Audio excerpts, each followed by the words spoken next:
Hello again. So, Marvel has decided to release another Blade comic series. Issue number one is scheduled to be released on July 19th. I'm sure there's going to be a lot of ratio variants and maybe even some store exclusives, but I'm only tracking that the art for cover A has been released at this time. Along with cover A, I actually pre-ordered the Momoko and John Tyler Christopher variants. I was hoping for a Scotty Young variant to be announced, but maybe it'll happen later. Anyway, I figured I'd give a rundown of Blade's comic book appearances and some possible comic books to look out for that collectors and maybe even speculators will try to get later on. All right, so Blade first appeared in Tomb of Dracula number 10 back in 1973. Throughout the 1970s, he mainly showed up in horror comics and magazines, but he really didn't have any significant appearances outside of those comics. Throughout the rest of the 1970s and 1980s, he isn't significantly relevant in the Marvel Comics universe. And it wasn't until the 1990s when he became he was a part of the Midnight Suns story arc running through the Ghost Rider comics, and that was Ghost Rider 28 when the Midnight Suns are introduced, and they culminated in Ghost Rider number 31. But he actually co-starred in Night Stalkers. This series only lasted 18 issues. I only collected issue number one, but it wasn't because the art was so bad. It was actually because I was going to basic training when issue two was supposed to come out, and I never got around to picking up the back issues. It wasn't until the summer of 1994 that he finally received his own solo title. At one point, I did have a copy of issue one, which I found in a back issue bin for dirt cheap in a comic shop in Wiesbaden, Germany. I did sell it last year for a nice profit, and I don't have a copy at this time. That series was not well received, and it didn't last long. I want to say it lasted under 30 issues, 25, 26 issues, something like that. But that was it for then. And so he didn't have any other series until around 1998, when he got this one shot.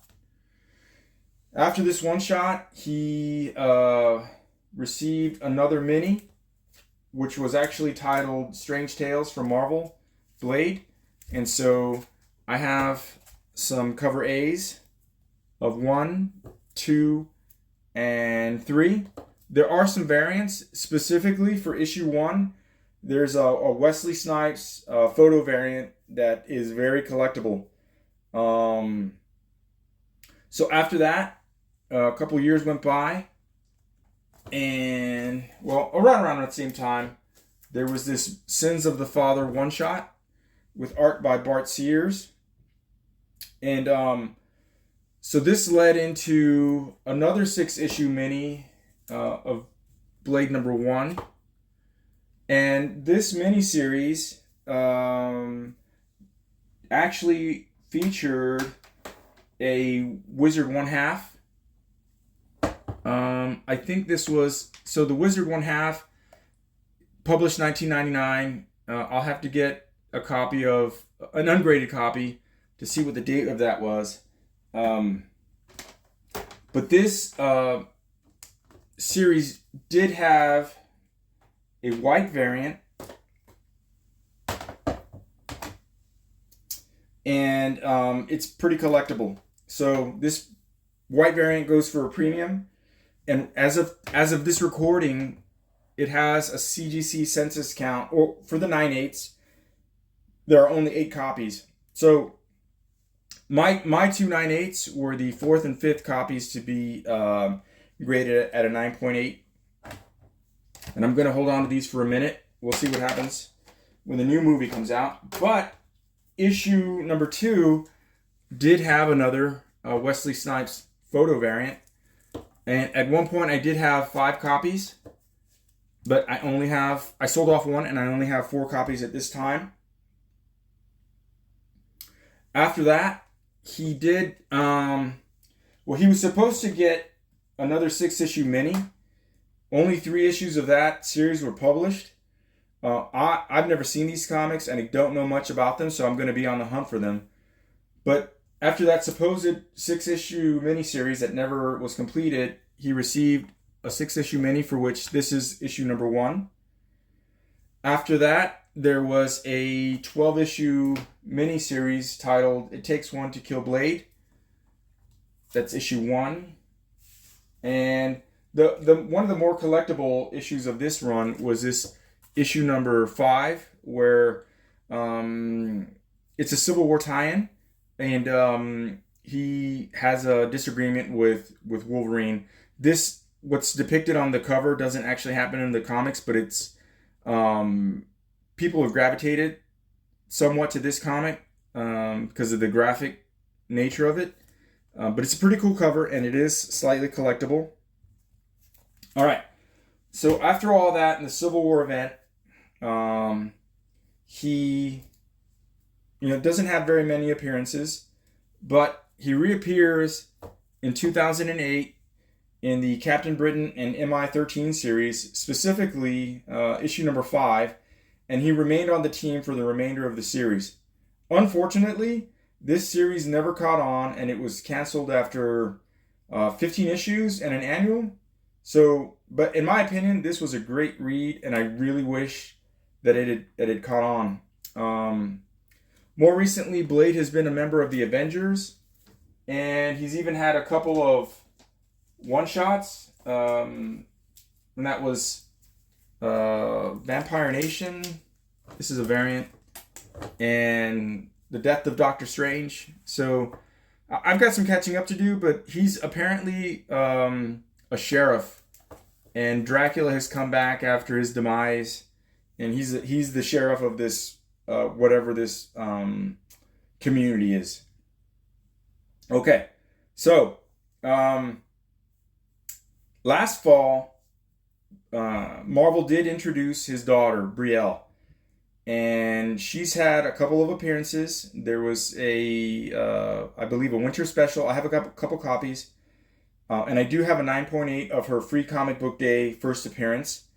But her mini series is supposed to conclude, by what I can tell, right before Blade's new series is launched.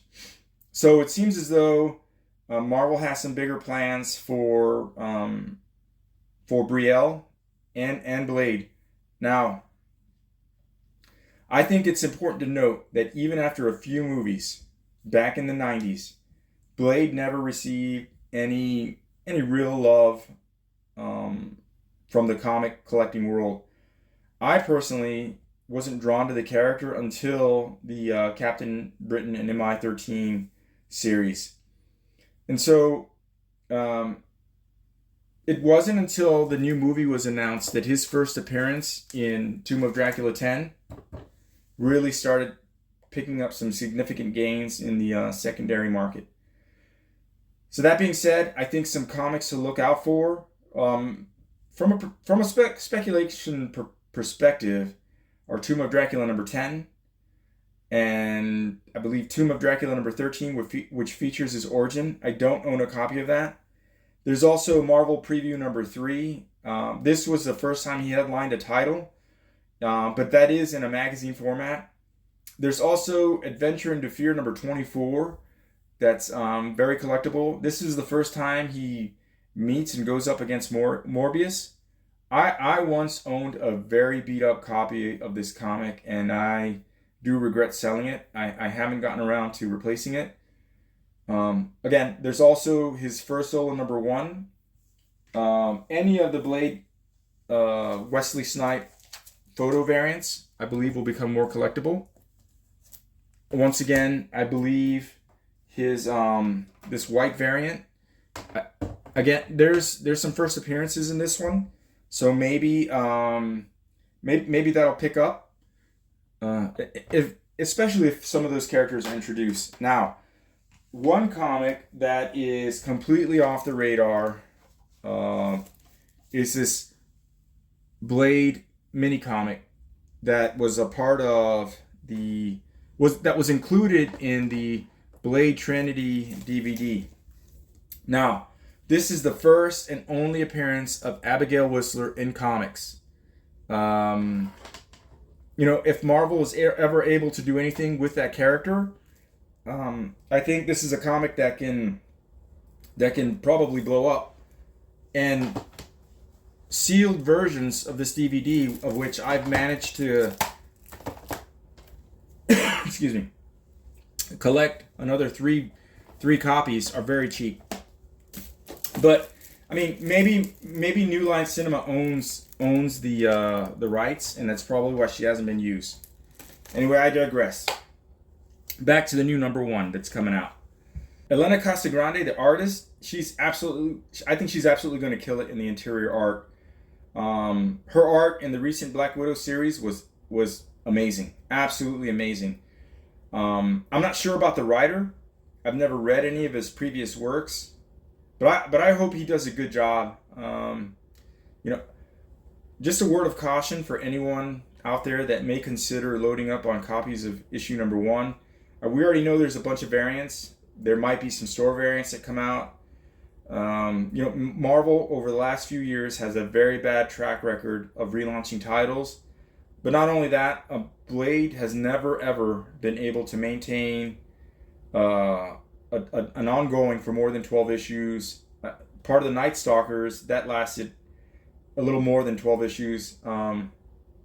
So loading up on this comic is probably not a good idea. And maybe my pessimism is kicking in. I just don't think this series is going to last for a long time. That being said, I've subscribed for the entirety of the series, and I'm going to enjoy it while it lasts. Well, that's all I've got. Later.